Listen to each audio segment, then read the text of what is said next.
Muito boa tarde, sejam bem-vindos à Estação Elevatória de Coimbra, um espaço das águas de Coimbra, que vai ser biblioteca, está a decorrer o processo, mas já é um espaço cultural. E hoje vai ser um espaço cultural no seu melhor, porque temos uma convidada muito especial e temos um motivo muito bom para a convidar. A convidada muito especial é a doutora Regina Rocha.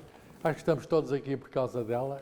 É uma figura não apenas da cidade, é da cidade porque teve a medalha de ouro da cidade recentemente, eu estava lá e vi, mas mais do que isso, é uma pessoa da cultura nacional. Eu tenho aqui um pequeno resumo do currículo que é muito conhecido, mas eu para que conste, uma vez que está a ser registado, a doutora Maria Regina Rocha é licenciada em Filologia Românica na Universidade de Lisboa, tem um mestrado em Ciências de Educação pela Faculdade de Psicologia e Ciências de Educação da Universidade de Coimbra e foi muitos anos professora. Primeiro começou em 73 na Escola Preparatória de Santa Combadão e foi mais de 30 anos na Escola Secundária Zé Falcão e teve esta coisa que é, enfim, pouco usual de ter sido autorizada a continuar, depois dos 70 anos, a dar aulas, o que eu percebo bem porquê, porque está uma jovem e os 70 anos não se nota nada. Portanto, tem essa larga experiência pedagógica, esteve à frente do Conselho Geral também da Escola Zé Falcão, que já agora é a minha, foi o sítio onde eu aprendi aquilo que sei hoje. Porque depois de ter lá saído, foi de física, aprendi, o resto desaprendi, portanto, é um sítio onde se aprende. E foi uma pessoa de grande dedicação à sua escola, de grande dedicação à causa da educação, em particular ao seu domínio da literatura portuguesa e do ensino da literatura portuguesa. É autora de vários livros, por exemplo, Cuidado com a Língua, da Oficina do Livro, Assim é que é falar, 201 perguntas, respostas e regras sobre o português falado e escrito, na Planeta, algumas gramáticas na Porta Editora e outros livros escolares, manuais escolares, na Minerva, na Raiz Editora, e sabe-se lá onde há mais, porque, de facto, deixou marca no ensino. Teve participação ativa na concretização das metas curriculares de português no ano letivo 2013-2014. Não sei se já desmancharam essas metas, mas há uma tendência sempre grande a desmanchar. E tem uma intervenção regular na imprensa, tem artigos no Observador, na rádio e televisão. Lembro, na rádio eu costumo ouvi-la na Antena 2, não é? Antena 2. Faz parte também do grupo de consultores ou autores do Ciberdúvidas da Língua Portuguesa, que é um sítio onde eu recorro com muita frequência, porque eu sei que ali não há risco nenhum de uma pessoa se enganar. Também tem experiência no ensino superior, no ensino politécnico, ensinou na Escola Superior de Educação de Coimbra, certo? E muito mais haveria para dizer, mas não vieram para me ouvir. A presença da doutora Maria Regina Rocha aqui, o pretexto foi o surgimento, a publicação deste livro na Gradiva. Eu represento aqui também a editora, porque a doutora Helena Rafael não pode estar porque está a fechar as últimas edições deste ano, mas ela já que esteve, conhece o espaço, tem acompanhado e, enfim, até pode seguir em direto através destas modernas tecnologias. É os Lusíadas, há muitas edições dos Lusíadas, desde a primeira que foi em 1572. E neste ano comemoramos os 500 anos do nascimento, não há certeza, Luís de Camões. Uma das maneiras de comemorar é também esta exposição que aqui está, convido-vos depois a ver, que é uma exposição de uma médica poeta de Coimbra que está em Paris e inspirada em Camões, quer na lírica, quer na épica, construiu poesias e pôs fotografias, intitulado Ver na Terra ao Paraíso. Ora bem, este livro é um livro perene. Esta é a edição que saiu aqui há já alguns anos na Figueirinhas e que estava enfim, não estava presente nas livrarias. E isto é, portanto, uma reedição, mas é uma reedição cuidada. A Gradiva tem os direitos do José António Saraiva. Curiosa a data da apresentação do livro, dezembro de 1974. Portanto, pouco depois do 25 de Abril. Lembrem-se que ele estava exilado em Paris, foi um dos intelectuais perseguido. O livro, além de uma introdução dele, tem, e nisso é das edições dos livros mais completas que eu conheço, uma explicação, uma interpretação de cada uma das estrofes. De cada uma das estrofes, muito completa. Não é apenas umas notas, é ao lado de cada estrofe tem uma explicação detalhada. E tem um índice muito pormenorizado de mais de 100 páginas. De mais de 100 páginas. O livro está lá em cima à venda, na Almedina. Se depois quiserem, não temos é o Luís de Camões para assinar o livro. Mas é um prefácio da doutora Isabel Soares, diretora do Colégio Moderno, e gravuras, não só na capa, como nas guardas de cada um dos cantos, de um autor que é jornalista, mas também ilustrador, que já ilustrou livros não só do Luís de Camões, como do Cesário Verde, do Fernando Pessoa. É um ilustrador muito, muito original. Portanto, dá o toque de modernidade a esta edição, que é uma bela edição, que enfim, sobre a qual também a doutora Regina Rocha dirá algumas palavras, antes de nos dar aqui a sua lição sobre os Lusíadas, que ela preparou especialmente para esta apresentação. Os Lusíadas de Luís de Camões, reflexões e valores. Eu estou-lhe muito, muito grato. Eu sou um admirador dela, não sou o único nesta sala, mas estou-lhe muito grato por ter imediatamente acedido quando lhe disse há aqui um espaço que é um espaço cultural das Águas de Coimbra. É um espaço porque que é o espaço, digamos, porque eu expliquei-lhe, eu tenho especial carinho, é lá que vão ficar os meus livros. Este também é um livro meu, vai também cá ficar.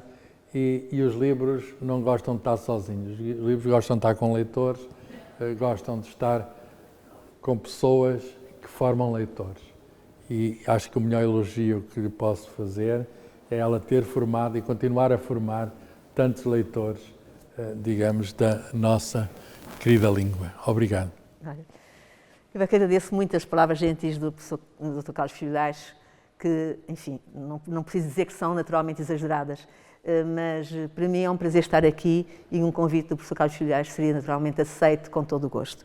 Eu queria só acrescentar, para propósito das Lusíadas, que esta obra é uma obra não só para estudantes, para professores, para alunos, como para o público em geral. Porque, efetivamente, digamos que quem olha para os Lusíadas pensa logo, ai meu Deus, do quem é que vai ler os Lusíadas? E as pessoas pensam logo que os Lusíadas são só lidos por quem está na escola, por quem, portanto, tem de ler aquela obra, e por isso fica, de certo modo, pensa, bem, eu li quando era estudante, aquelas estâncias que na altura eram do programa, mas agora nunca li a obra inteira, porque as pessoas normalmente na escola não leem a obra inteira, como é lógico, e portanto, de certo modo, as pessoas em geral pensam que, sim senhora, os Lusíadas, toda a gente sabe o título, toda a gente sabe mais ou menos do que é que versa a obra, mas efetivamente de lê-la, de ter o prazer de a ler, não é assim tão fácil. Com esta obra, vou dizer que vale a pena porque qualquer pessoa, digamos, pode olhar, isto é uma narrativa, nós às vezes falamos, o que são os Lusíadas? O que é? É uma epopeia. Uma epopeia é uma obra narrativa em verso, mas é uma narrativa. É uma obra extensa, como é lógico, tem 10 cantos, vamos imaginar que são 10, como se fossem 10 capítulos de uma obra narrativa longa, e então vamos ver o que é que eu tenho de dizer-vos. Isto é uma imagem que Camões todos conhecem. Os Lusíadas são, portanto, a grande epopeia portuguesa. Quando se pretende, aliás, referir qualquer obra portuguesa, pensa-se logo nos Lusíadas, pensa-se logo em Camões, e toda a gente sabe o nome de Camões e sabe o nome dos Lusíadas. Isso toda a gente sabe. O resto já é mais complicado. É uma obra escrita em versos, já sabemos, tem 10 cantos, com estâncias de 8 versos cada estância, e tem um total de 1000 e tal versos, 1102 estâncias. Eu disse estrofes, enganei-me, é estâncias. Como diz? Eu disse estrofes, enganei-me. Mas pode dizer-se, mas vou dizer, já agora se quer... Qual é a diferença entre estrofe e estância? Estância é o termo utilizado para poema épico. A estrofe normalmente era nas odes, por exemplo, gregas, nas odes, que era poesia lírica, poesia para ser cantada. Então havia precisamente a estrofe, a antístrofe, portanto, e o epódo. Estâncias. A estrofe, a antístrofe e o epódo, que era precisamente o conjunto da ode grega. Mas isso era poesia lírica. Isto não, isto é poesia épica. Para épico é estância. Porque realmente a cada momento, efetivamente, das estâncias. Mas se é estrofe, toda a gente sabe o que é, não há problema nenhum. Portanto, só pus este diapositivo porquê? Para tentar mostrar, reparem a dimensão. Estamos no século XVI. Um homem a escrever, um homem que viveu pouco mais de 50 anos e que escreve à pena, não é? Que na altura escreve-se de uma forma e consegue escrever milhares de versos, não havia computadores, não havia nada disso, e consegue, efetivamente, deixar-nos um legado extraordinário. Extraordinário mesmo. Não vou falar agora do valor dos Lusíadas nesse aspecto, porque isso seria uma outra sessão, mas vou dizer precisamente que queria salientar esta dimensão da obra. A intenção, já sabemos que é de glorificar um povo, o povo português, a partir de quê? A partir de algo que Camões escolheu e que considerou na época, porque era uma vertente, nós estávamos no Renascimento, que era algo que eram feitos extraordinários portugueses, que era a viagem de descoberta do caminho marítimo para a Índia e o seu regresso. Essa primeira viagem foi realmente considerada um feito extraordinário. Ainda hoje é considerado porque não havia, vamos lembrar só por curiosidade, reparem, eu estou a falar ainda dos Lusíadas, mas só para nos lembrarmos que até ao século XVI, até ao século XV, melhor dizendo, não é o XVI, até ao século XV, o que nós temos aqui é aquele cabo bujador, estão a ver aquele cabo bujador, não pus aqui o mapa, tenho para aqui um mapa qualquer da Europa, alguns, mas não encontro depois. Estão a ver aquele cabozinho muito lindo que está ali ao pé de Cabo Verde? Aquele é o cabo bujador. Esse é que era o grande cabo difícil de ser passado. Se repararem bem, nós tivemos os gregos, os fenícios, os cartagineses, os romanos, navegadores de grande gabarito, mas nenhum deles passou o cabo bujador. Para o Atlântico Norte ainda foram, mas para o Atlântico Sul, vais.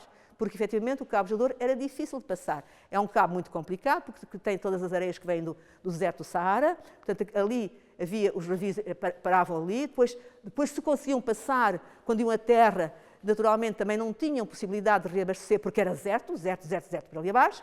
E o que é certo é que, eu estou a dizer abaixo, mas é para sul, não é, rigorosamente, mas o que é certo é que as pessoas iam à terra e tinham acabado de voltar.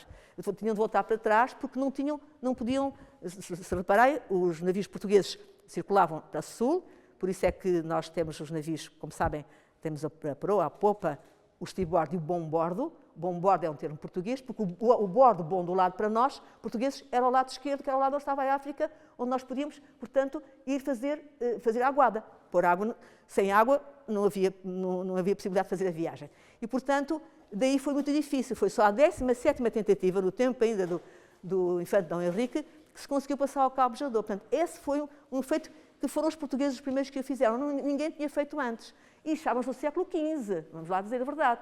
Houve uma série de séculos até chegar ao XV e outros tantos antes do século de nascimento de Cristo. Portanto, estamos a ver a lógica e, por isso, esse impacto extraordinário que foi no século dessa passagem. Depois, claro, o chegar, claro, nós falamos depois do Cabo das Tormentas, lá no sul, depois chamado Cabo da Boa Esperança.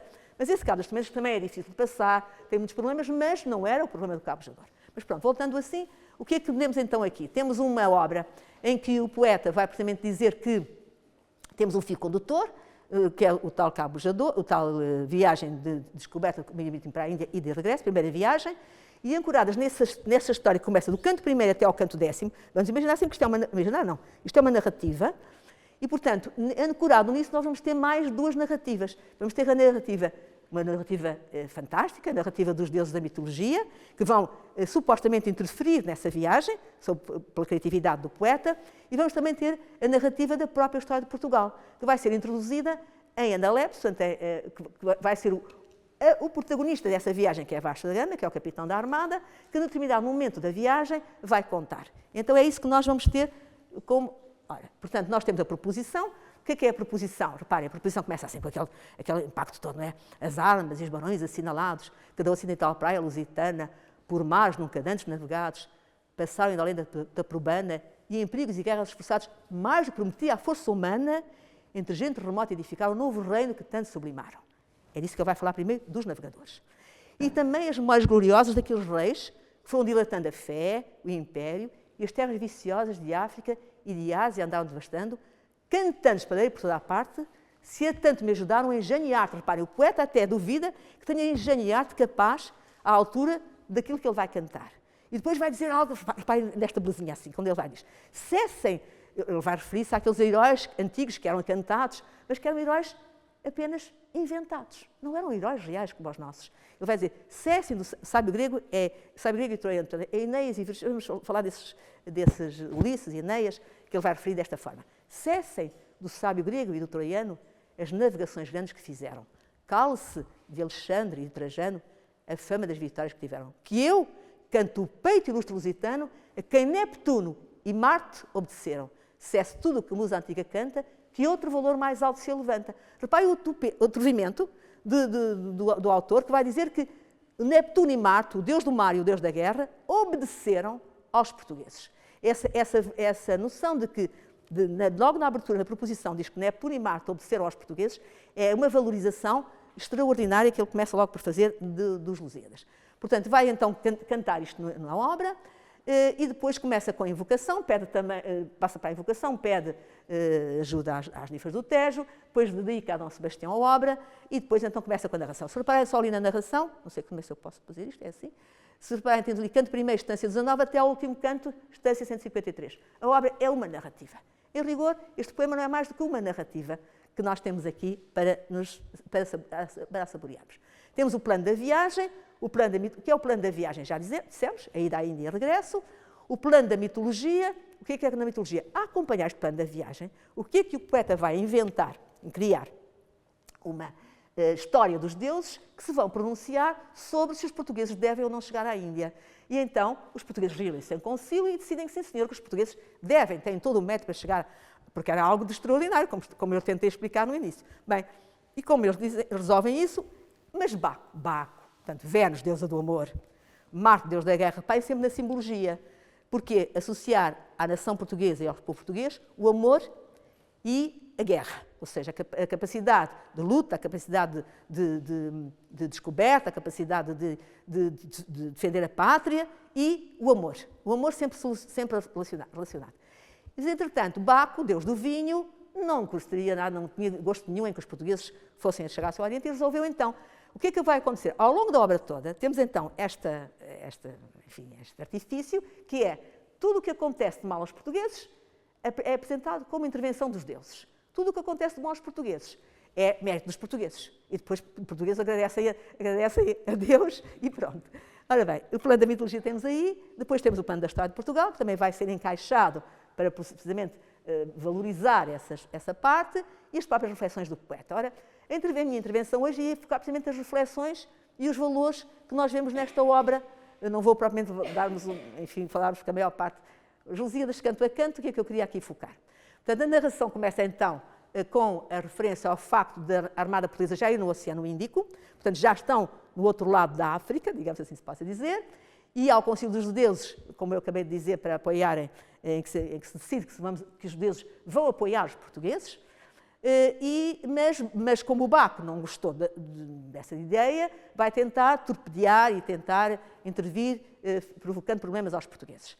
Mas Vênus vem por detrás e tenta e resolve os problemas que Baco levanta. Chegam então a Mombaça, onde está preparada uma armadilha para a armada portuguesa ser destruída. E então temos a reflexão do poeta sobre a fragilidade da vida humana. Eu só queria mostrar-vos o mapa para termos uma ideia. Reparem, este é precisamente o mapa da viagem que efetivamente foi feita por Vasco da Gama, primeira viagem, para eles saíram de 8 de julho de 1497 de Lisboa e chegam a Calcute em 20 de maio do ano seguinte, portanto, temos 10 meses de viagem até chegar à Índia. Portanto, não era algo muito difícil, com muita tormenta, com muitos problemas, que ele depois vai relatar também na própria obra desta forma. Neste final, quando os portugueses chegam a Melinde, está preparada, quando chegam a Mombaça, está preparada uma armadilha por interferência de Baco. E então o poeta resolve fazer uma reflexão sobre a vida humana. E diz então, o recado que trazem é de amigo, mas de baixo o veneno vem coberto. Que os pensamentos eram de inimigo, segundo foi o engano descoberto. Ó grandes e gravíssimos perigos, ó caminho de vida nunca certo, que é onde a gente põe sua esperança, tenha a vida tão pouca segurança. Então reparem nesta estrofe só, nesta estância. No mar, tanto tormento e tanto dano, tantas vezes a morte apercebida. Na terra, tanta guerra, tanto engano, tanta necessidade aborrecida. Onde pode acolher-se um fraco humano, onde terá segura a curta vida, que não se erga e se indigne o céu sereno contra um bicho da terra tão pequeno. Reparem, no primeiro canto, o que é que o poeta vai dizer? Que o homem, o português, aqueles que vão ali naquela viagem, são um bicho da terra tão pequeno. E, no entanto, e que tem tudo contra eles. Tem tudo, tem armadilhas, tem os problemas do mar, da travessia, tem tudo. E tudo se ergue contra esses portugueses. Agora vão reparar, depois vou chamar a atenção, estou a fazer agora, mas depois vou dizer outra vez no fim.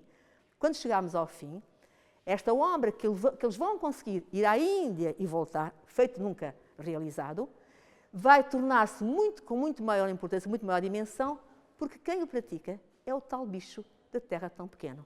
É o homem que tem tudo contra ele e, no entanto, é capaz de suplantar isso tudo. Portanto, esta dimensão da capacidade de suplantar tudo é a dimensão que, efetivamente, nós temos aqui como epopeia nesta obra. Portanto, os portugueses preparam-se então para entrar no porto de Mombasa, e, portanto, e depois são Vênus, depois há sempre esta história, portanto, Vênus impede que eles entrem, eles não entram, Vasco da Gama, claro, nunca imagina que existia uma tal de Vênus, não é? Portanto, Vasco da Gama agradece a Deus a intervenção divina por os ter livrado daquela armadilha, e eles seguem viagem, estamos a ver, eu vou voltar atrás, se conseguir, para a tal mapa.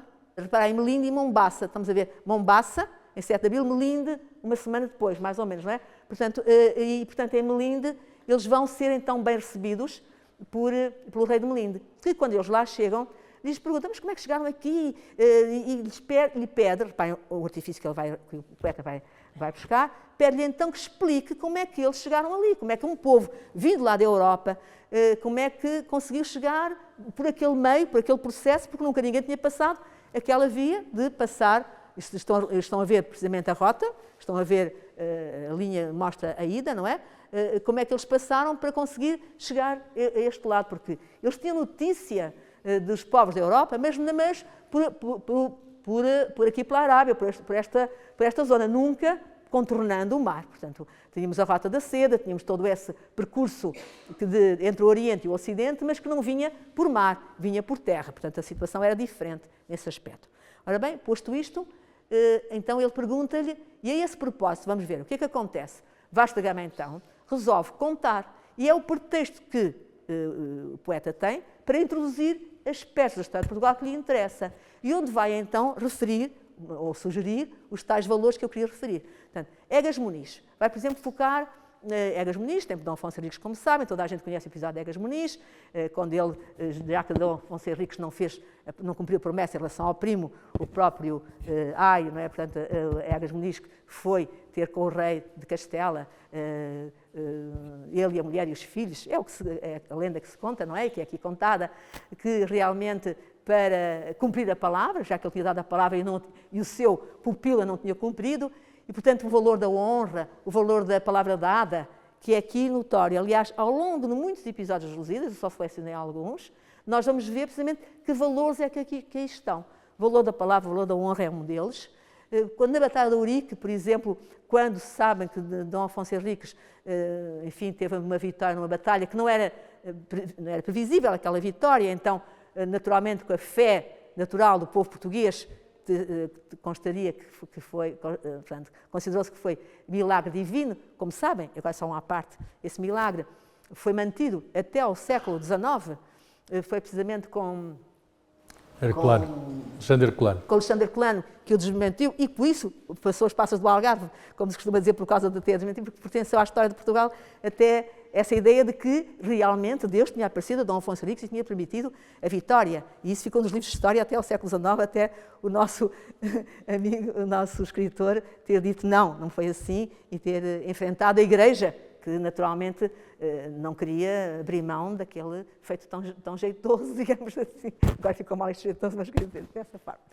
Depois temos a Famosíssima Maria. A Famosíssima Maria é filha de Dom Afonso IV. Dom Afonso IV, como sabem, foi chamado o Bravo, era um rei da primeira dinastia, Dom Afonso IV, que é filho de Dom Dinis, e que, efetivamente, vai ajudar a filha, que estava casada com o rei de Castela, porque nós já tínhamos chegado ao Algarve, quando o reinado de Dom Afonso VI, não havia Dom Afonso I, Dom Afonso I, Dom Afonso II, Dom Afonso II, Dom Afonso III, rei de Portugal dos Algarves, chegámos ao Algarve, mas os castelhanos, como tinham muito mais terra para conquistar até lá abaixo, ou para reconquistar, não tinham ainda chegado, digamos, até ao sul.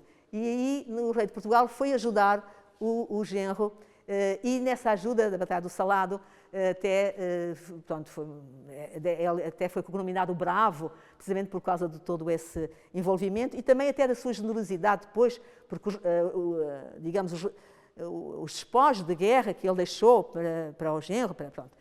E ele, então, nessa luta contra os mouros, o rei acede ao pedido da filha, portanto, o valor do amor paternal, o valor da família que nós temos aqui. Aliás, esse episódio é um episódio muito comovente, em que, efetivamente, a Dona Maria, em lágrimas, pede ao pai ajuda e ele prontifica-se de imediato a ir até, levando tropas portuguesas. Nós portugueses estamos habituados a morrer por muita gente, e, portanto, e foram esses também. E aí foram os soldados portugueses dar a vida para ajudar o rei nessa reconquista, o rei de Castela. O valor da família. Portanto, aqui o valor também da bravura, das artes militares, que é, enfim, evidenciado. Depois tem o episódio de Inês de Castro, toda a gente conhece, ou nós estejamos em Coimbra, não é? Em Coimbra nós estamos com o episódio de Inês de Castro e que sabemos perfeitamente aquele episódio, penso que toda a gente até se lembra, da Inês e daquelas palavras que ela pede ao rei, que não a mata, quando mais não seja pelos filhos. Portanto, o amor da família, o amor em geral, porque a linda Inês, que amava Dom Pedro, esse amor em geral, mas também o amor maternal, que aqui é um dos valores que aqui é apresentado. No canto quarto, Vasco da Gama continua, portanto, no canto terceiro ele contou os episódios mais importantes da primeira dinastia, aqueles que lhe interessou contar e que valorizavam determinados aspectos da nação portuguesa. No canto quarto vai contar os da segunda dinastia. Até, repare, ele, Vasco da Gama, foi o rei Dom Manuel que o colocou naquela armada, que lhe deu aquela missão. Portanto, ele vai então contar esses episódios até chegar à ida dele, não é? Para naquela armada. Portanto, ele, no reinado de hoje, no primeiro episódio da Batalha de Aljubarrota, com Nuno Alves Pereira, repare, este episódio é muito interessante ler este episódio. Se quiser depois escolher assim episódios para ver assim, porque eles têm alguma autonomia, não é autonomia, quer dizer, porque são interessantes porque são episódios que vão, a narrativa é uma narrativa que nunca é, vou dizer, é uma narrativa sempre interessante, porque vai mudando, tem sempre episódios diferentes, portanto não é algo que nunca sabe o que é que vai acontecer a seguir.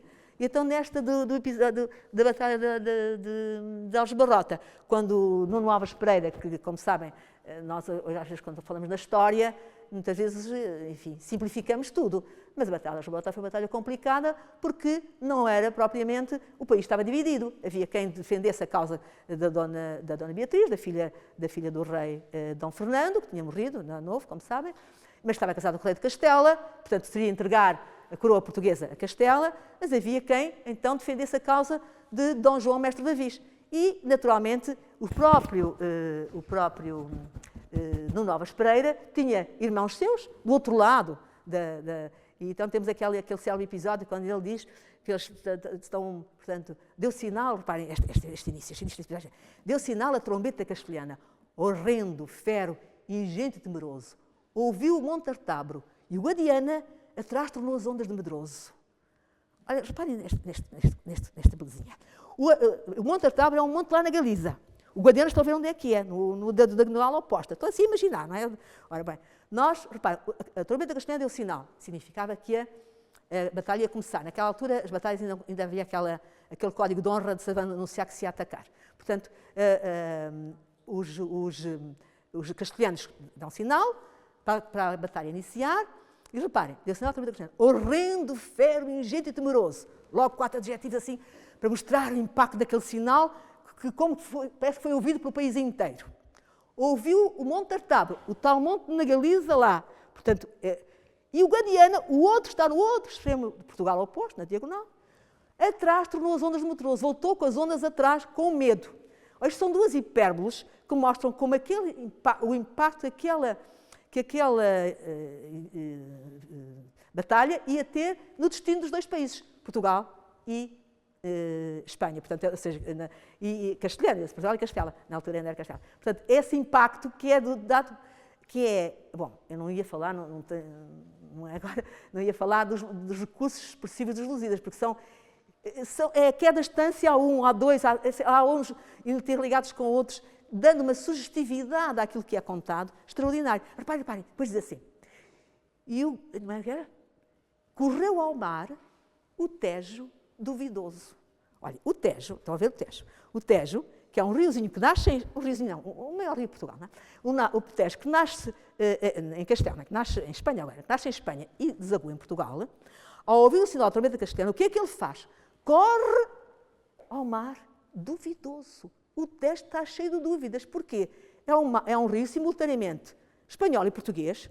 É assim como os pais, os filhos, quando os pais se zangam, eles vão para o quarto e eles se entendam. Portanto, e assim foi um rio, o Tejo. Ora bem, resolveu, efetivamente, correr ao mar duvidoso, cheio de dúvidas, se havia de optar por um ou por outro. Reparem, eu ia dizer a sensibilidade de que, como não dizendo, se diz o que é que se passava no país naquela altura. Correu ao mar o Tejo duvidoso.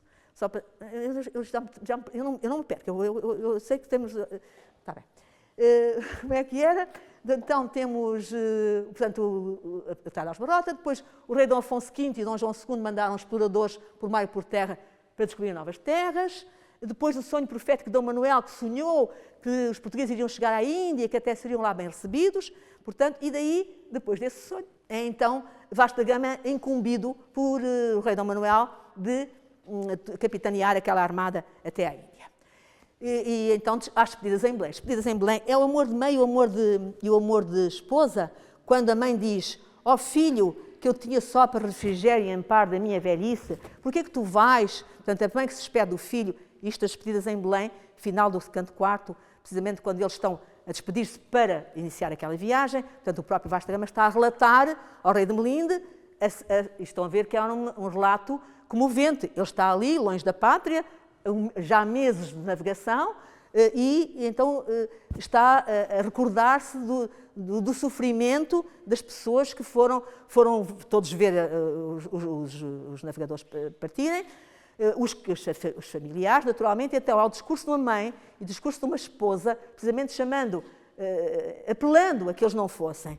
E, precisamente, essas despedidas em Belém mostram o sofrimento, o amor de mãe, o amor de esposa, os amores, digamos, mais reconhecidos como mais intensos e que mais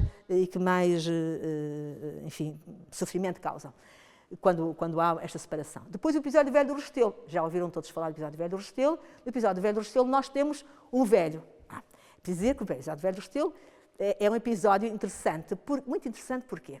Porque Vasco da Gama está aqui a elogiar o grande feito que foi a ida até à Índia. Mas não vamos esquecer que ele está a dedicar esta obra a um Dom Sebastião quando chega a Portugal em 1569, quando temos um rei novinho, impreparado e com intenções de fazer uma batalha no norte da África, que lhe era pedido também pelos seus companheiros, pelos outros nobres, pelos fidalgos, por aqueles que queriam engrandecer o seu nome, mas no norte da África, não cá, a bordo do navio a enjoar e a vomitar e a apanhar escorbuto e sei lá mais o quê. Portanto, ou seja, essa ideia de ir pelo navio não era muito do agrado dos nobres da época. Os nobres da época olhavam com muito mais interesse para o norte da África, aqui pertinho, tão jeitoso para se ficar com alguma, eu ia dizer, território seu. Portanto, isso de ir para o norte, ir para a África, isso sempre foi algo que nunca houve. Aliás, como sabem, o rei Dom João II teve uma luta,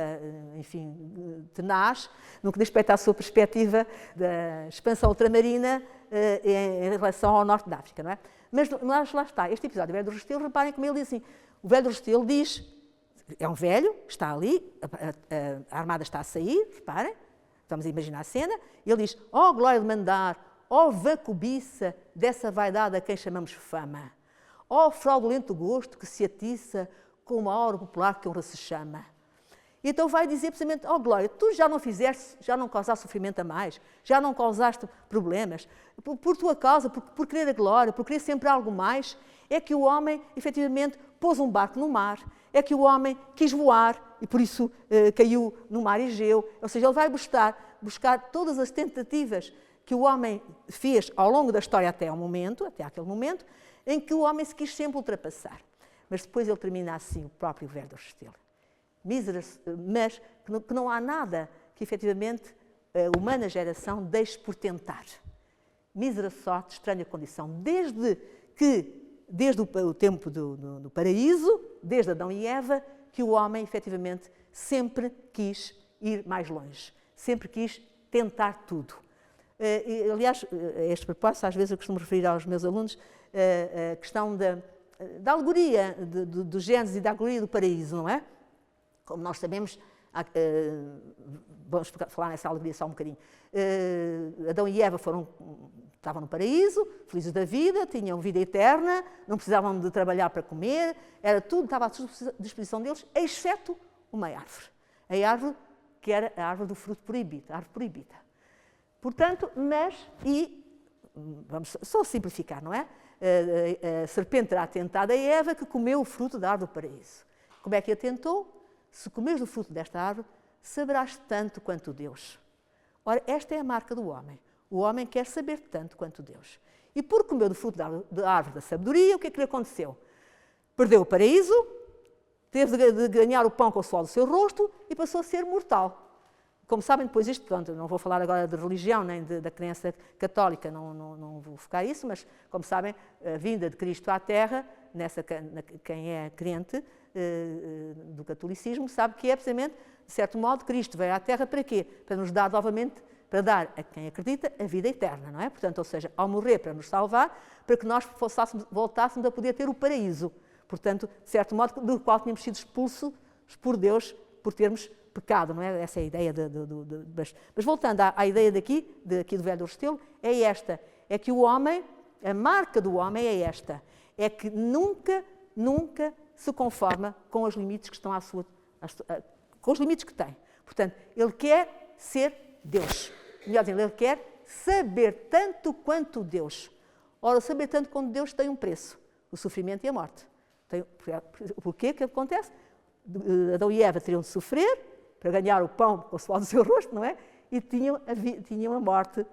Mas o que é certo é que o homem, como estão a reparar, estamos no século XXI, continua a querer saber tanto quanto Deus. Por isso é que ele arranja vacinas e não sabe nadar, mas nem tem barbatanas, mas arranja um barco, o submarino, e não faz sei lá o quê, vê pouquito e, no entanto, é capaz de arranjar um telescópio, ou não sei quanto, e agora temos uma coisa chamada de telemóveis, que com um tal programa que não sei funcionar com ele, mas há quem saiba, se vê outras pessoas do outro lado do mundo. Porquê? E se fazemos transplantes de coração, por exemplo, em que as pessoas estão a morrer e as pessoas dão novamente vida. Efetivamente, o homem continua a querer saber tanto quanto Deus. Continua a querer saber tanto quanto Deus. Portanto, o valor da fama e dos seus cultos. Ele vai dizer, então, realmente, o homem consegue, mas à custa de quê? À custa do sofrimento, Portanto, aqueles que vão partir, diz o Velho do Restelo, ele sabe que muitos não virão. E não virão mesmo. Não virão mesmo. Portanto, vai então ele continua a narração, e então vai narrar. Agora aqui entra um aspecto de um valor que eu gostaria de salientar, que é o valor que vai perpassar pela obra de todos os dias, que é o valor da experiência. E o valor da experiência é aqui muito bem retratado numa pessoa que já tem uma certa idade para a época, digo para a época porque com 50 anos hoje já é um jovem, né? Mas na época já não era, já era assim uma pessoa um bocadinho velhita. Portanto, e então temos o nosso Camões, que é ele que escreve, não é? A referir precisamente o quê? O fogo de Santelmo, a tromba marítima, vai inclusive dizer que aqueles marinheiros que iam a bordo conheciam mais, sabiam mais do que aqueles sábios da Escritura que estão nos seus gabinetes fechados e que não têm a experiência, porque a experiência da vivência das coisas é que fornece o conhecimento, a experiência conhece esse conhecimento. O episódio de Fernão Veloso da aventura, do Gosto da Aventura, esse também é um dos aspectos também que é característico dos portugueses, conhecem aquele episódio, lá está. Na obra há uma série de episódios, portanto, que vão, de certo modo, fazendo com que a obra seja lida com esse prazer de haver sempre uma novidade, algo diferente, algo que não estamos à espera e que vem aí mais um episódio. Depois temos o episódio do gigante Adamastor. Este episódio é muito interessante, como sabem. Reparem, Vasco da Gama está, vamos lembrar, está ali paradinho em Melinde, a contar ao rei de Melinde o que se passou até aí e conta como é que ele próprio, Vasco da Gama, chegou àquele cabo lá do fundo, ao cabo das tormentas, ao cabo onde estaria o gigante Adamastor, e então ele vai enfrentar o Adamastor. E vai dizer de que maneira que efetivamente ele aparece e ele enfrenta-o, e ao enfrentá-lo pergunta-lhe: quem és tu? O que é que... porque o gigante Adamastor fica muito indignado, como é que os portugueses, como é que alguém chamado gente teve o atrevimento de passar ali pelas zonas que eram só dele. E então, isto é interessante visto na obra, não é? E o que é certo é que ele vai simplesmente dizer, o próprio gigante Adamastor vai dizer que ele está ali transformado em pedra, porque se atreveu, ele que era um gigante, reparem, naquela altura para termos uma ideia, os homens, os gigantes e os deuses, né? Ele que era um gigante teve o atrevimento de amar uma deusa, e os deuses, como castigo daquele atrevimento, quando ele julgava que se abraçasse a Tétis, julgava ele, viu-se transformado em pedra, e então ficou ali a assustar, e vai então também falar de todas as desgraças que vão acontecer aos portugueses, por ali vão passar. Não vamos esquecer que esta viagem é feita no final do século XV e que durante o século XVI todo temos uma série de viagens de ida e volta, onde morreram muitas pessoas, e aquele sítio ali do Cabo das Tormentas, ou do Cabo, depois chamado Boa Esperança, mas esse Cabo do Sul de África, estão lá, ainda hoje lá estão, muitos destroços dos navios portugueses que ali se sobraram e ali naufragaram. Aliás, em Cape Town, na cidade de Cabo, temos cemitérios com gente portuguesa que morreu nessa altura, que aí foi sepultada, porque efetivamente as pessoas eram vulgar, os naufrágios, até porque na viagem de volta, reparem, os navios chegavam, levavam 10 meses a chegar lá, ao Oriente, depois tinham de ser arranjados, tocados, madeiras, ferros, tudo isso que tinham levado uma viagem de 10 meses, e claro, ao voltar, ainda por cima que vinham carregados de mercadorias, a viagem era complicada e, portanto, muitas vezes daquelas viagens eles naufragavam ali naquela zona. O escorbuto, e então Vasco da Gama elogia, termina o seu discurso ao rei de Melinde, elogiando a tenacidade dos portugueses, o valor dos portugueses, o espírito de sacrifício, a sua capacidade como guerreiros. Mas depois diz o seguinte, ele diz que quando os seus feitos são cantados, é bom elogiá-los. É bom elogiar quando alguém faz alguma coisa de bom. Porque se não o fizer, as pessoas ficam sem incentivo para voltarem a fazer algo de bom. Aliás, ele diz mesmo, os grandes homens, mais do que aquilo que eles consideram como a melhor recompensa que eles têm quando fizeram algo de extraordinário, foi ter ficado registado. Foi alguém ter cantado. Foi um poeta ter cantado esse feito. Naquela altura, era parola volant, scripta manent. As palavras voam e o que é escrito fica. E, portanto, aquilo que era escrito e que era registado pelos poetas, aí era algo que era de mérito para os grandes heróis. E então ele vai dizendo o quê? Vai dizendo que os portugueses, sim senhor, são muito guerreiros, navegadores, muito bem, mas não dão valor nenhum à cultura. Nenhum, nem sequer dão valor aos escritores que escrevem. E atenção, porque se não derem valor aos escritores, qualquer dia não há escritores para cantar os feitos de quem faça feitos. E depois também já ninguém os faz porque não são cantados. Ainda não ouvi aos Facebooks essas coisas dois, não é? Bom, então Vasco da Gama contra o Rei do Estado de Portugal, portanto vou passar adiante. Que valores é que temos aqui depois no canto sexto? Eu queria levar-vos assim para dar uma voltinha pelos Lusíadas, para verem que vale a pena ler os Lusíadas, vale a pena ver a obra, ver... Então nós no canto sexto temos, eles saem do Melinde, vão até à Índia, até Calcuta, tem uma tempestade, e então há toda a descrição da tempestade, e é interessante ver como nós vemos ali realmente quem tem experiência, o que é que se faz na tempestade, como é que é, a descrição da tempestade, o que é que se deita primeiro ao mar. Só quem viveu tempestades e quem sabe o que é que se faz, o que é que se deita primeiro, não se deita primeiro, o que é que vai primeiro para o mar para aliviar a carga do navio. Deixem a pergunta para depois verem o que é que vai. É muito interessante ver precisamente como é que é feita aquela descrição, mostrando todo o valor. Portanto, depois, eles estavam a contar histórias, o valor do cavalheirismo, da defesa da sua dama, do episódio dos de Inglaterra. E depois Vasco da Gama, então, chega à Índia. Afinal de contas, chega à Índia. Então, ele agradece a Deus a ter conseguido chegar à Índia no canto sexto. E medita, então, o poeta sobre o valor da glória. É interessante esta meditação, porque ele vai dizer o seguinte, e vai dizer desta forma muito sugestiva. Ao chegar a Calcuta, Vasco da Gama agradece a Deus que, precisamente, porque o facto de ele ter deixado de chegar a Calcuta. E diz o seguinte: só se alcança a fama enfrentando grandes perigos. Não é encostado ao prestígio do nome da família? É muito interessante o que ele vai aqui dizer, porque as pessoas, ele vai fazer aqui uma crítica àqueles que tinham o poder e àqueles que mandavam no país e àqueles que são reconhecidos. Mas porquê que eles são reconhecidos? Não alcança a fama, como ele diz aqui, aqueles que não com uma vida de entrega não encostado ao prestígio do nome da família, não com uma vida de entrega aos prazeres, mas com esforço, com luta, batalhando, sofrendo calor e frio, comendo mal, enfrentando corajosamente o inimigo, aguentando o sofrimento causado pela morte dos companheiros, engolindo as lágrimas, o que faz com que se fortaleça o ânimo, levando a que se desprezem as honras e o dinheiro e se dê valor à virtude justa e dura. Reparem, estamos no século XVI e estamos a alguém a dizer o que vale é a virtude, não importa o dinheiro, não importa se a pessoa se é da família tal ou da família tal, importa é o valor, o mérito próprio, e pelo mérito próprio é que nós temos o gosto e o prazer, e sim é que se alcança, não importa se nós somos elogiados por A ou por B.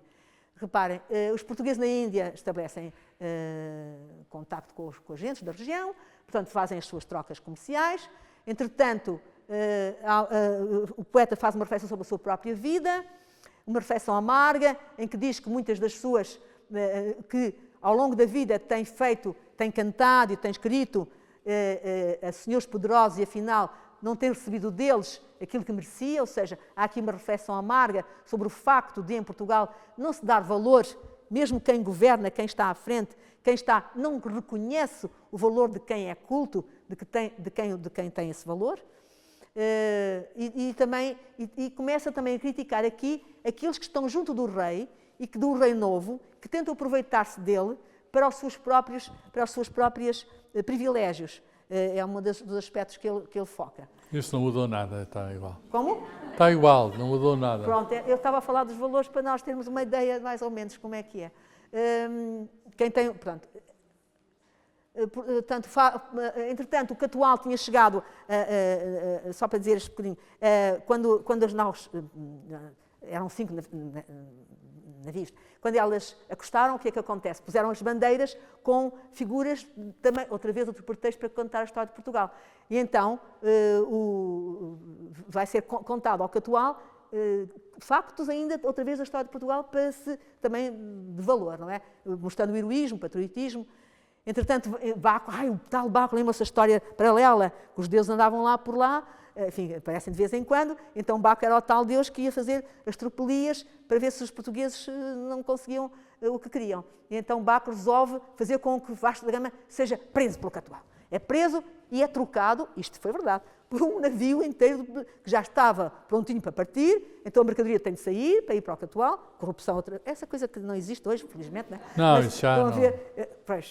E então é trocado, é resgatado a poder portanto, Vasco da Gama é resgatado a troco de mercadorias e as reflexões amargas do poeta sobre o poder do dinheiro. Estas reflexões amargas vale a pena lê-las. Portanto, a propósito do facto de Vasco da Gama ter sido feito refém e resgatado a troco de mercadorias, o poeta faz uma reflexão sobre o poder do dinheiro, considerando que o dinheiro corrompe toda a gente.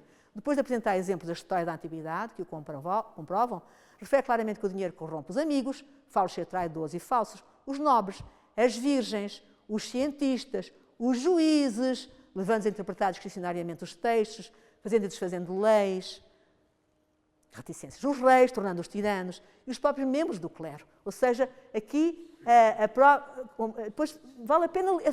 Isto é só para aguçar o apetite, para quem ainda não... Aqui tudo. Para ler, vale a pena ler, porque dizem quem são, depois está tudo explicadinho, porque como... esta coisa... O António José Saraiva tem lá tudo explicadinho ao lado, quem é que são, quem é que eram aqueles, o que é que eles fizeram, está lá tudo explicadinho.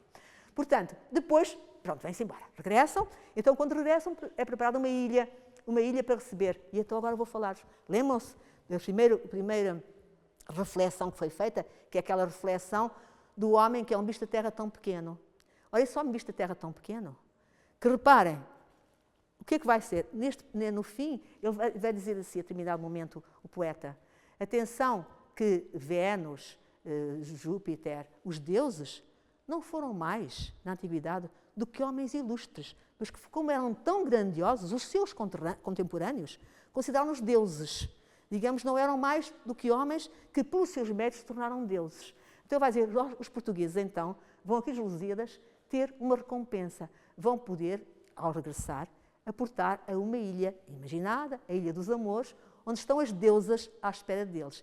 Então, temos como eram só homens, tinham só deusas, naquela altura era assim. Portanto, ou seja, esta agora foi mal.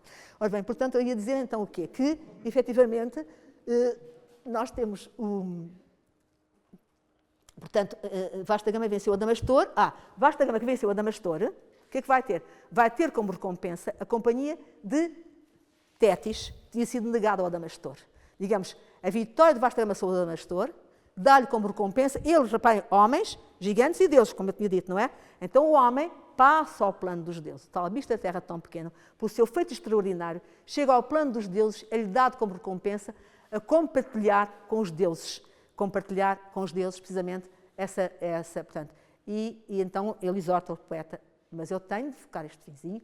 A Ilha dos Amores já vimos, portanto, fala precisamente muitas vezes, e isso é constante ao longo da obra, por um propósito, um outro, uma estrofe ou outra, esta noção de aplicar justamente as leis, de defender os mais fracos, de recompensar os que têm o amor pela pátria, recompensar os que se entregam por prazer à causa da pátria, que nós temos nestas reflexões de poetas. Estou a entrar no canto 10º. São só 10 cantos, Dr. Filhais. São só 10 cantos.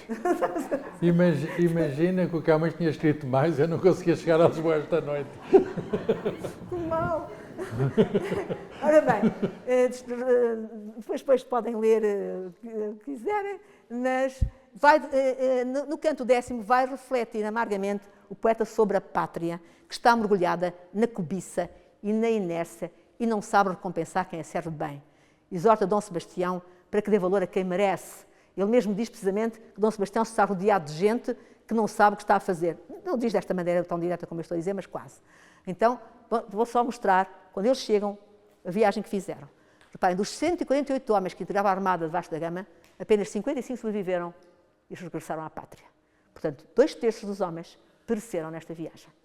Para dizer que não era algo, foi algo de extraordinário e algo de, como direi, foi um sacrifício. Estes homens ganharam a fama na época. Reparem, Vasta Gama, quando chegou, o seu próprio irmão Paulo da Gama, como sabem, morreu ao chegar aqui aos Açores. Ele ficou ali nos Açores, já não conseguiu, está em Angra do Heroísmo, está na igreja de Angra do Heroísmo. Portanto, relatada a chegada à pátria e prestado contas ao rei, os navegadores mostram o que fizeram no Oriente, os novos títulos que o rei pode ostentar. O poeta refere amargamente como se sente e como vê a pátria. Considera que a pátria não recompensa os que se esforçam por ela, nomeadamente o próprio poeta, pois está metida no gosto da cobiça e na rudeza de uma austera, apagada e vil tristeza. Isto são palavras do século XVI, que eu digo muitas vezes... Não digo nada. Pronto. Sem orgulho, sem ânimo, sem alegria para enfrentar os trabalhos. Portanto, ele diz era que antigamente, hoje já não é. Hoje já não é assim. Não, mas eu só vou dizer este bocadinho. Professor, desculpe lá, mas é só... Então, para terminar então. Eu sei que é para terminar. Deixa-me ficar só a olhar para este finzinho de nada. Pronto, está bem. Eu só queria ler as estrofes finais. Quer ajuda? Qual é a última? É a última? Então leia, por favor. A da inveja? Então vá. Então leia. Aquela que acaba não é em inveja. Não, inveja é o menos. É o número? A inveja até faz as pessoas às vezes fazerem coisas belas. Não é problema. Inveja não é isso. Inveja, sabe como é que é inveja? Inveja, eu às vezes digo aos meus alunos, na palavra inveja está o verbo ver. Quem tem inveja é porque não pode ver o que é dos outros. In é negativo, não é? Exato. Inveja, não pode ver. Não pode ver. Então, ali, o olhinho de Deus não dá para ver. Ora bem, Então, diga qual é a estrofe que no final do 10º. então ele diz assim. Estância, desculpe. Ora, ele diz assim. Só quero provar que sou humano e raro é humano. Portanto, ele diz a determinado momento, ele vai dizer assim, não mais, mas estância 145. Enquanto eu procuro os óculos... 145, se quiser fazer está o favor de aqui. ler, faz favor de ler, por favor. Leia. Não, leia, professor. Quer que eu leia 145? Sim, faz favor de ler. Não mais, musa, não mais, que a lira tenho destemperada e a voz enrouquecida. E não do canto, mas de ver que venho cantar a gente surda e endurecida. O favor com que mais se acende o engenho não no dá a pátria, não, que está metida no gosto da cobiça e na rudeza do austera, apagada e vil tristeza. Tristeza, é isso mesmo. Reparem, e não sei por que influxo do destino não tem lê de orgulho e geral gosto, que os ânimos levanta de contínuo a ter para trabalhos lê do rosto. Por isso vós, ó Rei, que por divino conselho estais no régio sólio posto, olhai que sois e vede as outras gentes, senhor só de vassalos excelentes. Olhai que ledes vão, aqueles que foram à Índia, não são os que são cá ali, à volta do rei, ali nas mordomias, ali nos colchões fofos, como ele diz. Olhai que ledes vão por várias vias, quais rompentes leões e bravos touros, dando os copos e a fomes e vigias, a ferro, a fogo, a setas e pelouros, a quentes regiões, a plagas frias, a golpes de idolatras e de mouros, a perigos incógnitos do mundo, a naufrágios a peixes ao profundo, para vos servir a tudo aparelhados, de vós tão longe, sempre obedientes, a quaisquer vossos ásperos mandados, sem dar resposta, prontos e contentes, só com saber que são de vós olhados, demónios infernais, negros e ardentes, cometerão convosco, e não duvido que vencedores farão e não vencido. Favorecei-os logo e alegrai-os. E depois diz mais adiante, favorecei os mais experientes, os mais experimentados, levantai-os, que só com a experiência têm bondade para vosso conselho, pois que sabem o como, o quando e onde as coisas cabem. Eles insistem muito, aliás, ao longo da obra, insistem muito na importância da experiência. Os mais velhos, os mais experimentados, são aqueles que podem dar conselhos ao rei, porque eles sabem, não são como ele vê rodeado o rei de umas alminhas, enfim, que não têm competência nenhuma e que, efetivamente, novos, gente nova, que inclusive vão levar o rei depois para aquela malfadada aventura no norte da África, que ficaram lá todos, e, portanto, ele vai precisamente dizer, atenção, olhar para estes, os cavaleiros têm muita estima, ele vai precisamente dizer que nunca os admirados alemães, galos, ítalos e ingleses possam dizer que são para mandados, mais que para mandar os portugueses. Tomai conselho só de experimentados, que viram largos anos, largos meses, que posto que em cientes muito cabe, mas, em particular, o experto sabe. O experto é o que tem a experiência. Experto e não experto. O experto é o que tem a experiência. Esse é o que sabe mais.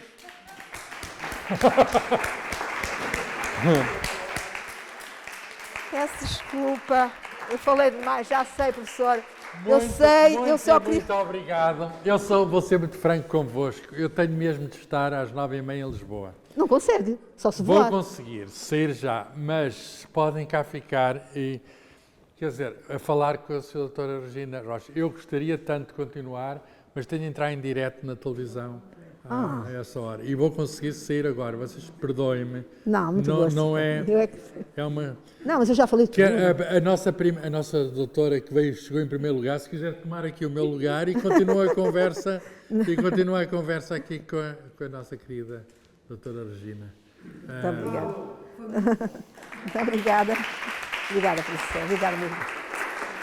Obrigada. Desculpem. Não. Mesmo disse, não, se eu vou mais depois, morro e depois... Não, mas eu também já falei, tu não vá. É só para... Exatamente. Eu vou...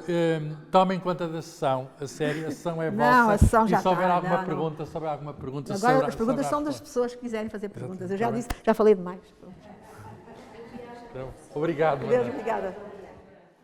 Só gostava realmente só de terminar dizendo este aspecto. É que estão ali os valores de hoje também. E a questão dos experimentados é muito importante, porque efetivamente a questão da experiência, naturalmente todo o ensino e a aprendizagem é fundamental, um curso superior é fundamental, tudo isso, mas depois toda a experiência que uma pessoa tem numa profissão, seja no que for, é que nos vai dar possibilidade de podermos pensar criticamente sobre as coisas, podemos melhorar e podermos melhorar e contribuir para... Nós estamos num país neste momento que precisávamos que os experimentados fossem ouvidos, acho eu.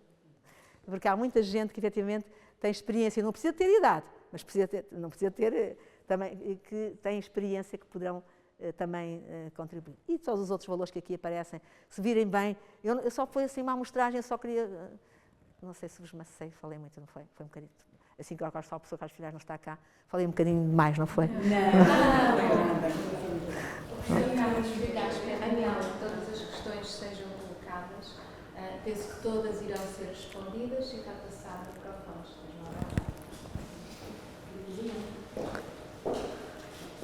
Eu queria fazer uma pergunta simples. As notas desta edição em concreto, o que é que acrescentam? São notas explicativas? São formas de enriquecer o texto? Repare, primeiro tem um prefácio que é interessante, porque foca as edições que os Lusíada da obra. Este prefácio é atual, portanto, e foca efetivamente foca também o ideário, ou seja, é muito interessante o próprio prefácio. As notas são a explicação concreta. Vou dizer, nós temos uma obra antiga que também tinha algumas explicações, mas esta está muito específica porque tem a história, tem a geografia, tem aspectos que nós hoje em dia ainda não conseguimos reconstituir, ou teríamos muito trabalho, mesmo ainda os processos atuais, pesquisar, teríamos muito trabalho. E nós aqui temos essa informação que é bastante útil. Estou a falar, vale a pena, como digo, esta é uma reedição. Portanto, e o professor Carlos Filhais falou, precisamente foi publicado em dezembro de 1974, para a coincidência, 50 anos depois, estamos aqui. Estamos em dezembro de 2024, 50 anos depois da publicação da primeira edição desta obra, quando ela foi pelo António já sabe, quando ele veio do estrangeiro, quando ele publicou.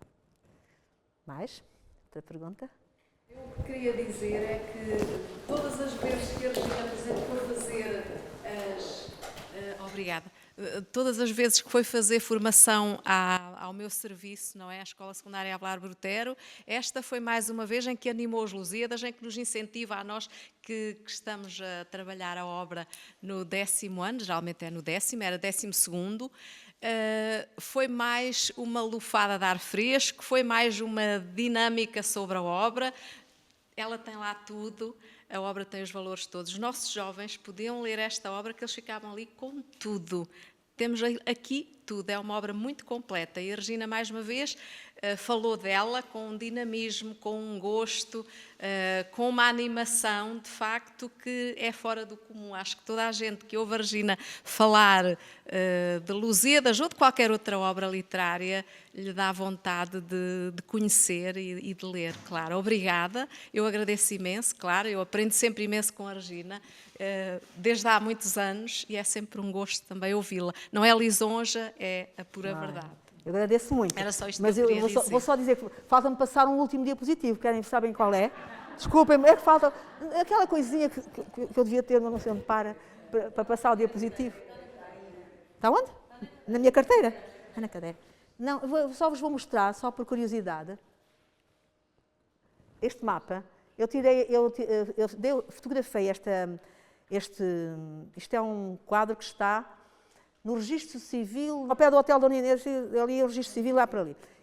Eu fui lá uma vez tratar de um assunto qualquer e vi este quadro e achei interessante. Disse assim, olha, um quadro em francês e que diz o seguinte: Portugal, o país, le Portugal, le pays qui a le plus contribué à la connaissance géographique du globe, inconnu du globe. En un siècle, il a découvert et exploré près de 2/3 du monde inconnu. Ou seja, achei interessante que não é algo português, está assim mal tirado porque sou eu com aqueles telemóveis que eu domino muito mal. E eu tirei esta fotografia, cacei o telemóvel da minha irmã, fui lá dentro tirar a fotografia, ficou assim esta fotografia horrorosa, mas achei interessante ver, precisamente que é digamos, um documento francês que diz Portugal que... Diga? Traduzo. Portugal, o país que mais contribuiu para o conhecimento geográfico do globo, num século, ele descobriu e explorou perto de 2/3 do mundo na altura desconhecido, no mundo desconhecido. E isto são os franceses a falar, aquelas almas, não é? Não somos nós a falar. Portanto, só para dizer que, efetivamente, este reconhecimento de que aquele feito foi algo de extraordinário. Por isso é que, efetivamente, ele acaba por ser, digamos, a coluna vertebral dos Lusíadas, porque, efetivamente, foi considerado algo, na época, bom, nós sabemos, hoje é que a história de Portugal não é contada, mas nós sabemos, por exemplo, que nós tínhamos aqui a Ribeira das Naus, portanto, nós construímos navios que eram exemplo para o mundo inteiro naquela altura, século XV, século XVI. Se, por exemplo, quiserem pesquisar lá a Flor do Mar, que era uma dos navios portugueses que durou mais de 20 anos, o que na altura era uma longevidade grande para o navio, precisamente feito com a técnica portuguesa, a técnica que tinha que ver como é que se diz, não só com a questão das velas que viravam, como dessas maquinetas todas que eu não sei dizer o nome, mas também com o calado dos navios, a questão do estudo do calado, mesmo a nossa passagem ali pelo bujador teve que ver com conhecimentos e desenvolvimentos técnicos a nível de barcos, onde é que se punham os canhões, as velas que eram manipuladas, porque as velas inicialmente eram estáticas. Há todo um conhecimento naval que nós temos nesse século XV, que é um conhecimento que era respeitado no mundo inteiro. Portanto, nós tínhamos um avanço tecnológico no século XV, século XVI, fora do vulgar. Depois, claro, tivemos a Inquisição e as coisas ficaram um bocadinho complicadas, para não dizer muito. Portanto, com todo aqueles 3 séculos de Inquisição, como dizia Antero de Quental, não é? Que realmente acabou por, na ótica dele, e na minha perspectiva também, como uma das causas do declínio destes povos do Sul, nomeadamente de Portugal, foi toda essa perseguição a tudo o que era avanço tecnológico, tudo o que era, com todo aquele fervor religioso que as pessoas achavam que era bem, portanto, e que não compreenderam que o facto de o homem querer saber tanto quanto Deus não tira a existência de Deus para quem nele acredita. Portanto, não era preciso perseguir ninguém, e nem é preciso perseguir ninguém quando diz.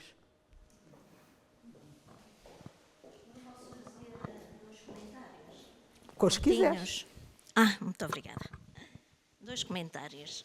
O primeiro relaciona-se com a edição. Esta edição é uma grande vantagem para o leitor comum dos Lusíadas. E eu digo por experiência própria. Não é por acaso que o António José Saraiva esteve exilado muito tempo. O conteúdo dos Lusíadas não era propriamente aceitável do ponto de vista político. E muitas estrofes, eu digo estrofes, mas concordo com a tua designação. Estrofes é a designação geral e estâncias é para a poesia épica. Muitas estâncias dos Lusíadas, para um leitor desarmado, entre comas, são difíceis de compreender. O que é que o António José Saraiva faz? O António José Saraiva explica cada estrofe de tal maneira que ficamos sem qualquer dúvida acerca do conteúdo das estâncias. Ora, acontece que isto esteve vedado aos portugueses durante imenso tempo, tal como a Bíblia. Esteve em latim e em grego, claro, para a maior parte das pessoas até ao século XVIII no nosso país. Os Lusíadas eram intragáveis para a maior parte dos portugueses. Só os escolarizados é que lá chegavam. E eu acho que esta reedição é realmente fantástica neste aspecto, porque ela estava esgotada. Eu conhecia e consultei-a em determinado período da minha vida profissional e tirei muita vantagem da leitura das estâncias acompanhada com esta edição.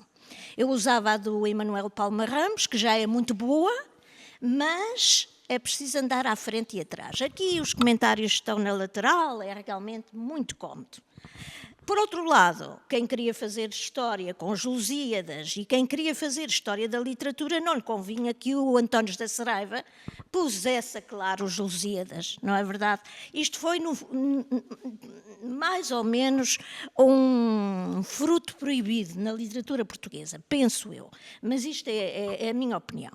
E o segundo comentário tem a ver comigo. Eu sou professora, Leocádia Regalo, fui professora durante muitos anos do ensino secundário, colega da Regina, com muito gosto e orgulho, e devo dizer o seguinte, eu só comecei a gostar dos Lusíadas aos 25 anos. Já eu era professora.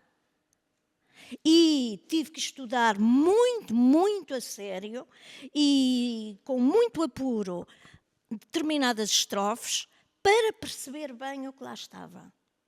De tal maneira que às vezes diziam, e agora vamos tratar da mitologia, agora vamos tratar disto. Por favor, expliquem aos alunos o que é que as estrofes dizem. Porque se eles não compreenderem, não há possibilidade de se chegar aos planos da viagem, ao plano da mitologia e tal.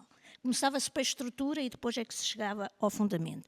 Eu tive o cuidado de fazer isso com os meus alunos e fazia muito, muito essa leitura do conteúdo, independentemente até do estilo ainda e de outros aspectos, precisamente para não deixar a mensagem em causa. Mas, como vos digo, só a partir dos 25 anos comecei a gostar dos Lusíadas. Dizia-o em casa, à minha família, é realmente uma coisa que afirmo sem vergonha, porque há muitas pessoas que têm um complexo relativamente aos Lusíadas porque não aceitam esta necessidade de uma leitura muito esforçada da própria obra.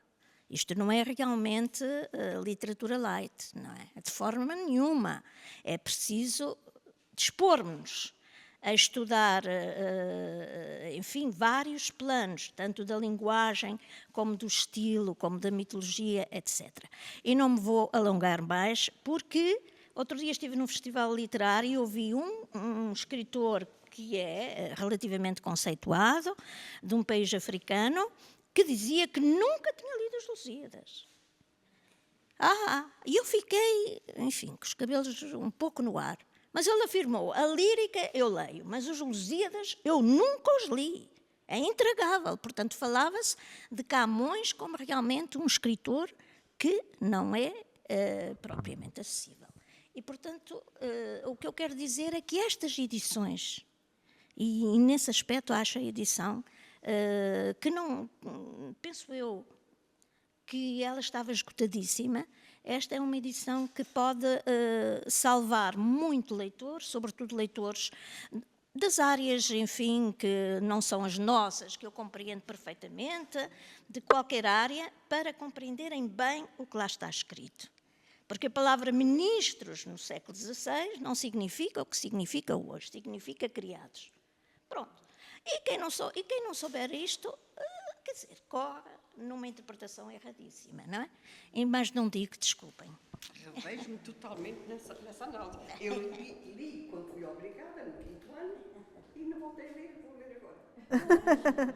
Mas é a ler assim, mas mesmo a questão estilística é muito bela. Eu só referi, por exemplo, aquela do Tejo, que corre ao mar. Mas nós temos ali preciosidades de expressividade, como se manifesta uma ideia de uma forma, mas não esqueçamos que Camões é um homem do Renascimento, é um homem culto, é um homem, não é, portanto, e aquela escrita era escrita para gente que tinha, naquela altura, era para gente culta, não é? Portanto, ou seja, mas a verdade é que, eu às vezes digo, também os Lusíadas, por exemplo, podiam ser contados aos meninos, e há algumas edições de coisas contadas, mas sei lá, se eu pusesse na boca de Camões, do próprio Camões, assim, olha, eu vou contar-vos como é que eu fiz esta obra. Eu comecei por fazer um elogio, por referir de quem é que eu ia falar. Depois fiz, ou seja, se nós puséssemos, por exemplo, o próprio Camões, uma vez fiz isso com os meus alunos e deu algum resultado, foi ir dizendo o que é que, como se fossem o próprio poeta, a dizer o que é que ia acontecer naquele canto, o que é que ia ser contado. Porque se as pessoas tiverem muita noção, em geral, de que isto é uma narrativa, é em verso, mas é uma narrativa. Portanto, é algo que é contado, que tem muitos episódios, que tem muitas circunstâncias, que tem muitas relações de causa e efeito. Portanto, nada, como digo, aquele bicho da terra tão pequeno do canto primeiro, vai-se ver no fim porque é que ele está lá, e vai-se ver porque é que Vasco da Gama, no canto quinto, se fala em Tétis e Vasco da Gama, porque depois vai aparecer Tétis, Tétis e o gigante Adamastor, porque vai aparecer depois Tétis no canto 10º com Vasco da Gama, ou seja, não há pontas soltas. É uma obra...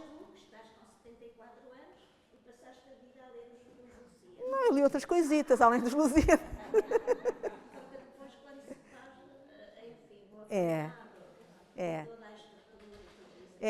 Eu concordo inteiramente, mas como digo, é uma obra complexa, mas é uma obra, como digo, que vale a pena ler assim, como de cabeceira, pode levar um ano a ler.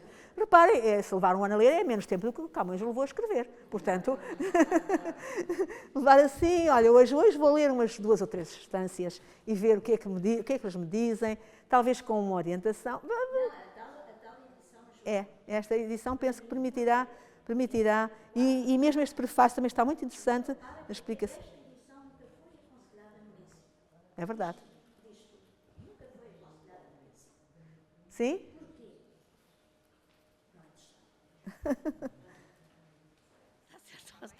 Estava eu a dizer que eu estava a pensar que não há dúvida que a epopeia Os Lusíadas são uma narrativa, tem personagens, tem ação, tem tempo, tem espaço, tem tudo o que a narrativa tem. Tem rupturas, tem voltar atrás e voltar à frente, portanto, tem tudo o que uma narrativa tem em prosa. Ela é uma narrativa em verso. Portanto, estão lá todas as marcas da narrativa. Depois, o que eu acho que é importante para os miúdos, eu agora estou a falar porque fui professor dos mais pequeninos, o que é importante às vezes para os miúdos é ter uma noção de que quando vão ouvir, ou quando vão ler os Lusíadas, quando mais tarde forem ler os Lusíadas, eles têm que ter a história, têm que ter a diégese com eles têm que ter a história com eles. Porque se eles não tiverem a história com eles não conseguem compreender metade do que os Lusíadas dizem. Portanto, a história factual, que exatamente isso, que no canto primeiro se começa tal, depois no canto segundo se parte para ali, depois no canto terceiro vai aqui, vai ali, esta parte da história, desta parte da narrativa, das personagens, da ação, do tempo, do espaço, do fim, do princípio, tudo isto que faz parte que é marca, que são marcadores da narrativa, é importante que os miúdos mais novos os tenham, que para um dia, por isso é que eu acho que começar com os Lusíadas, mesmo que seja, não sei, penso que é no 9º ano, não é? Eu acho que mesmo no 9º ano, que são miúdos de 14, 15 anos, vá lá, estou a dizer, quando não há com 13, portanto, são miúdos que eles têm que ter, são miúdos como se diz, o rei fora e rei dentro. Ou seja, não vale a pena estar com grandes coisas sociológicas, o que interessa é, eles têm que ter a narração, a ação com eles. Esta ação tem que estar visualizada para depois conseguirem fruir da narrativa, com a expressividade, com os recursos linguísticos, com tudo isso que Camões lhes dá. Porque senão eu vou pôr assim entre aspas, é um chorrilho de coisas que são muito interessantes, mas que são interessantes para quem as sabe ler e quem as compreende. Para eles não vai ser interessante. Portanto, eu acho que esta parte, começar sempre por dar a história, dar 2 aulas de história, ou seja, da narrativa, dizer pura e dura como é a narrativa, para depois se entrar propriamente na narrativa em si, eu acho que isso é importante, para entrar na fruição do livro, eu acho que isso é importante. Sim, eu senão eu acho que os miúdos ficam sem saber nada. O seguinte, é que, efetivamente, isto é um texto do século XVI, com uma construção frásica latina, portanto, latinizante. Invoca a mitologia que os miúdos não sabem. Com inversões de sujeitos, ou seja, com construção frásica, que inclusive nós, as pessoas que temos de ler e voltar a ler, portanto, não concordo inteiramente, não é agora que poderia ser dado de outra forma, no sentido de serem escolhidos até poderem, pronto, mas... Às vezes há quem ache que eu vou pôr assim, vá lá, despojar da parte literária e portanto, ter-se ou começar por uma parte muito pura e dura, que tira a beleza das coisas, mas eu acho que não tira, eu acho que enriquece, porque eu preciso de ter, pelo menos Maria Helena, eu preciso de ter um suporte, eu iria dizer, científico, vá lá, ou pelo menos de conhecimento, que me saiba fazer entender o suporte literário que vem depois desse suporte de conhecimento.